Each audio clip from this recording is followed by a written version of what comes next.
guys, welcome back to my channel and in a new video. आजको भिडियोमा चाहिँ we are going to bake pasta, white sauce pasta. So let's start with the recipe.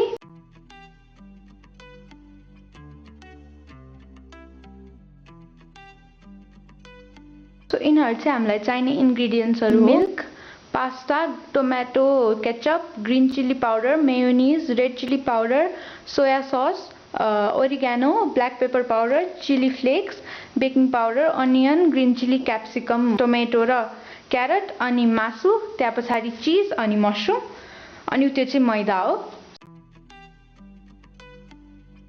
चाहिँ हामीले पास्ताको लागि पानी boil गर्यौं, हल्का ओइल र नुन हालेर अनि यहाँ चाहिँ हामी मशरुम बोइल गर्न राख्यौं। अब यो पानी हल्का बोइल भएपछि हामी यसमा पास्ता एड गर्छौं।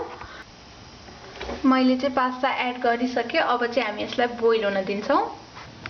पास्ता चाहिँ बोइल हुँदैछ बट हाम्रो मशरुम चाहिँ बोइल भयो। एकचोटी यसरी बोइल भएर माथि माथि आउन लागेपछि चाहिँ हामीले यसलाई यसको ग्यासलाई निभाइदिनु पर्छ।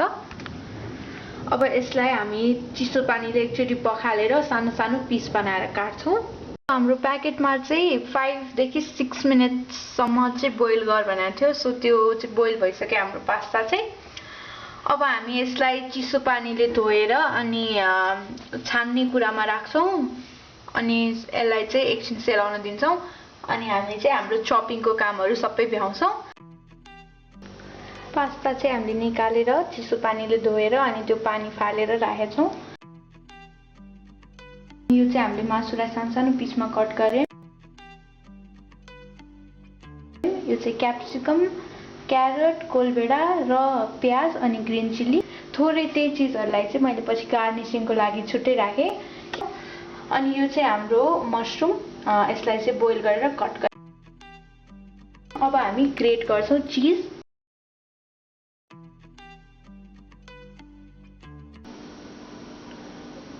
यो चाहिँ ब्ल्याक पेपर पाउडर हो। अब हामी यसमा हाल्छौं सोया सस, एक बिरको जति हाल्नु भयो भने पुग्छ। अब हामी यसमा हाल्छौं चिली पाउडर,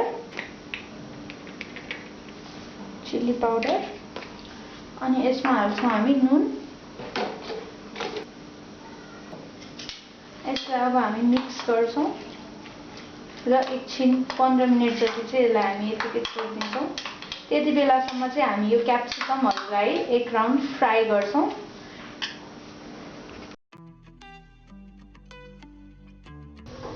सो यहाँ चाहिँ हामीले कराई बसाल्यौं। अब हामी थोरै तेल राखेर यो मशरुम र यो यिनीहरुलाई चाहिँ हामी फ्राई गर्छौं।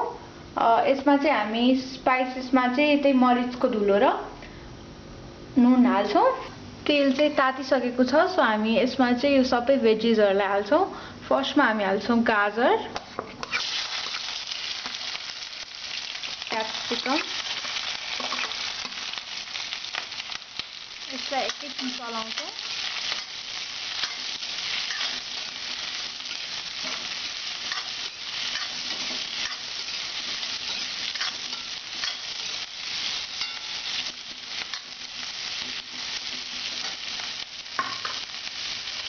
अब एड गर्छौं हामी मशरुम,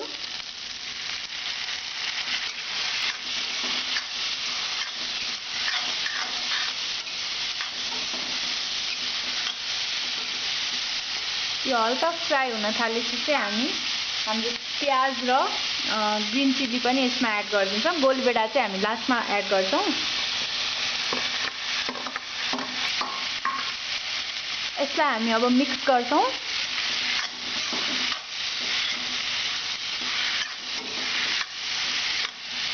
र यसलाई चाहिँ 2-3 मिनेटसम्म यतिकै छोड्छौं।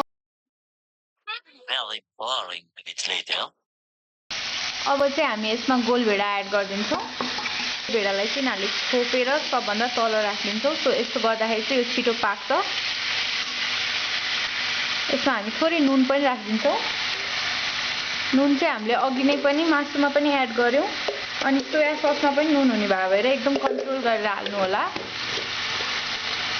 अब यसलाई हामी पाक्न दिन्छौं 3-4 मिनेट जति। यो चाहिँ अलमोस्ट कुक भइसकेको छ। अब चाहिँ हामी ग्यास निभाउँछौं र यसलाई चाहिँ हामी एउटा भाँडोमा निकालेर राख्छौं। अघिकै प्यानमा ओइल बसालेर चाहिँ हामी अघि म्यारिनेट गरेको मासुलाई चाहिँ अब फ्राई गर्छौं। तेल तात्ने बित्तिकै हामी यो मासुलाई हाल्छौं र यसलाई चाहिँ फ्राई गर्छौं नपाकुन्जेलसम्म। मासुलाई चाहिँ एकदम राम्ररी पकाउनु होला। तेल पनि तातिसक्यो। अब चाहिँ हामी यो पिसेसहरुलाई यहाँ हाल्छौं।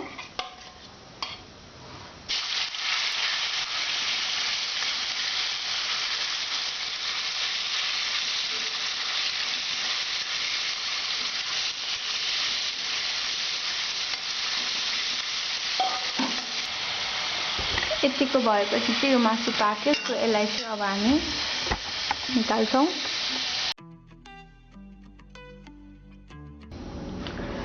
सबै इन्ग्रेडिएन्ट चाहिँ हाम्रो रेडी भइसकेको छ। अब चाहिँ हामी यसलाई एसेम्बल गर्छौं। सो एसेम्बल गर्नको लागि चाहिँ हामी फर्स्टमा यसमा चाहिँ हामी एक जनाको लागि बनाउँदै छौं। यसमा चाहिँ दुई जनाको लागि। यो चाहिँ भेज अनि यो चाहिँ चिकन। सो मेरो चाहिँ बाबा भेजिटेरियन भएर यसमा चाहिँ भेज बनाउने वाला छु म। यसमा चाहिँ चिकन। सो रेशियो चाहिँ एक जनालाई यो दुई जनालाई गरेर यसमा चाहिँ अब हामी एसेम्बल गर्छौं सबै थोक। फर्स्टमा चाहिँ हामी एड गर्छौं पास्ता। सबै पास्ता एकैचोटि एड गर्दैनौं। यो चाहिँ अलिकति टाँसिसक्यो बट बेक भएपछि चाहिँ यो राम्रै हुन्छ। So no need to worry.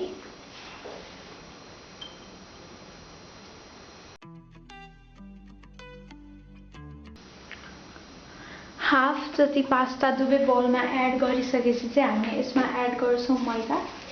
So यसमा चाहिँ 1 चम्चा र आधा मैदा। यसमा चाहिँ 1 चम्चा मैदा। मैदा एड गरेपछि हामी एड गर्छौं दूध। मिक्स हुने जति एड गरे हुन्छ। पर्यो भने हामी फेरि थप्छौं। सो चीज एड गर्छौं। यसमा पनि चीज एड गर्छौं।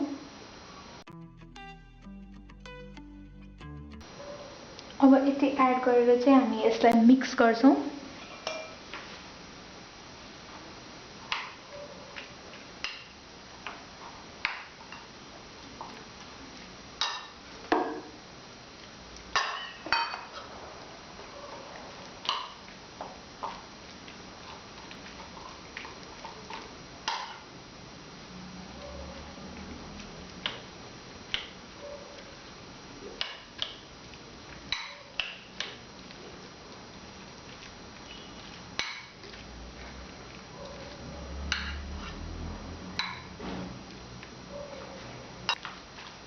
यसले चाहिँ हाम्रो पास्तालाई चीजी बनाउनलाई हेल्प गर्छ।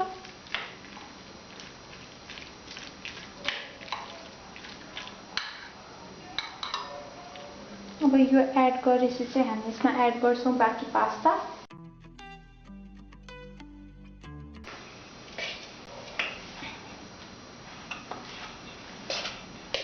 पास्ता चाहिँ एकदमै स्टिकी भएको छ। हामीले चाहिँ अलि कम तेल युज गर्यौं जस्तो छ। सो हजुरहरुले चाहिँ अलि धेरै तेल युज गर्नु होला अनि धेरै बेर यसलाई पकाएर नराख्नु होला। यो चाहिँ टास्सिन्छ।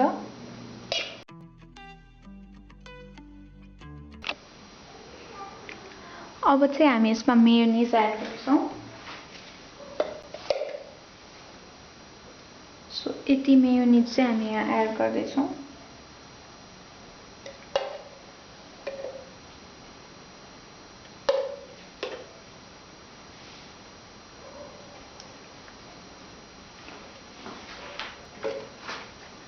अब चाहिँ यसमा केचप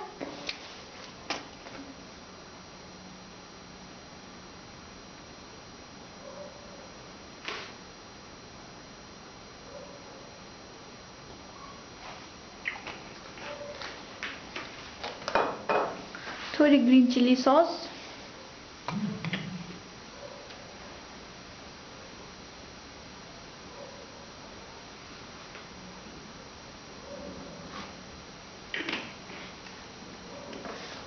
थोड़े चिली फ्लेक्स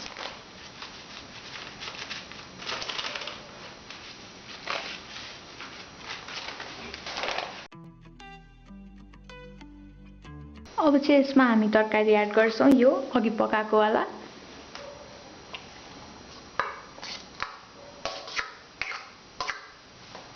यसमा पनि एड गर्छौं। अब चाहिँ हामी चिकन पास्तामा यो चिकन एड गर्छौं।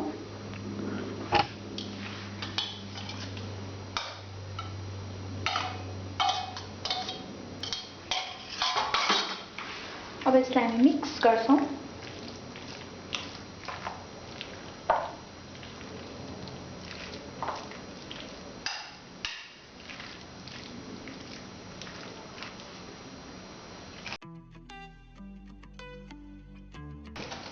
दुवैमा ब्ल्याक पेपर हाल्छौं थोरै,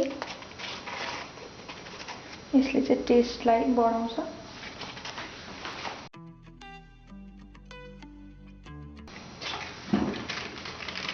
र थोरै बेकिङ सोडा पनि हाल्छौं।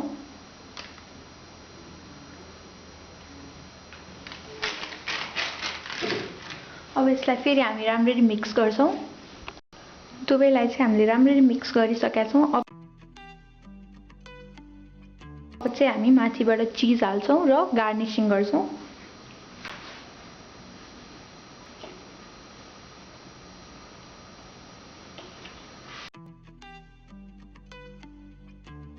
जसरी मन लाग्छ त्यसरी गर्दा हुन्छ। मैले चाहिँ अघि यो काटेको यो राखेको थिएँ, सो यसैले हामी गार्निश गर्छौं। यो चाहिँ अब बेक मात्रै हुने हुँदाखेरि यसको चाहिँ एकदमै मिठो टेस्ट आउँछ।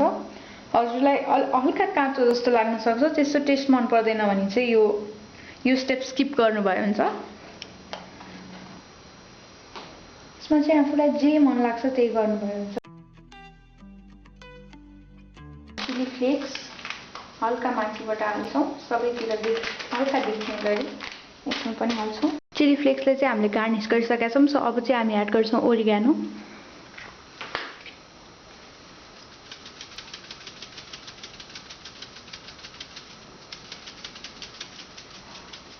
चिकन पास्ता अनि यो चाहिँ हाम्रो भेज पास्ता। हाम्रो यो गार्निशिङको चाहिँ सबै थोक भ्याइयो। अब चाहिँ हामी यसलाई ओभनमा हाल्छौं दुवैलाई। पहिला चाहिँ हामी भेजलाई हाल्छौं अनि चिकनलाई हाल्छौं। हाम्रो भेज पास्ता चाहिँ ओभनमा गइसकेको छ। अब चाहिँ हामी यसलाई चाहिँ कन्वेक्सन मोडमा 5 मिनेटको लागि हाल्छौं। कन्वेक्सन मोडमा त्यसपछि चाहिँ हामी यसलाई 10 मिनेट माइक्रोवेभ गर्छौं।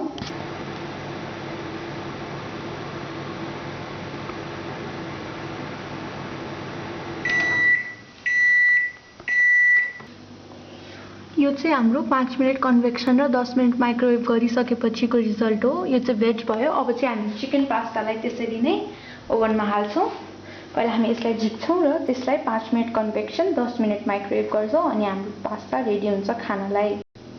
सो हामीले यो भेज पास्ता चाहिँ निकालिसक्यौं। अब चाहिँ हामीले यहाँ राखेको छौं चिकन पास्ता। अब यसलाई हामी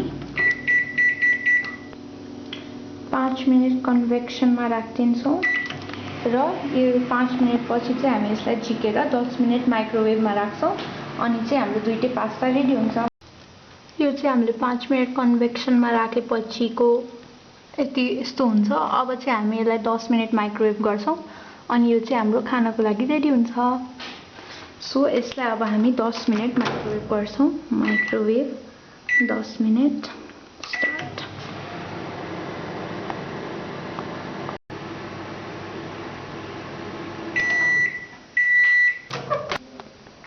सो हाम्रो चाहिँ भेरी टेस्टी भेज पास्ता र चिकन पास्ता रेडी भएको छ। अब चाहिँ हामी यसलाई खान्छौं। यो रेसिपी चाहिँ पक्का एकचोटि ट्राई गर्नु होला अनि कमेन्ट गर्नु होला कस्तो लाग्यो भनेर। Thank you for watching.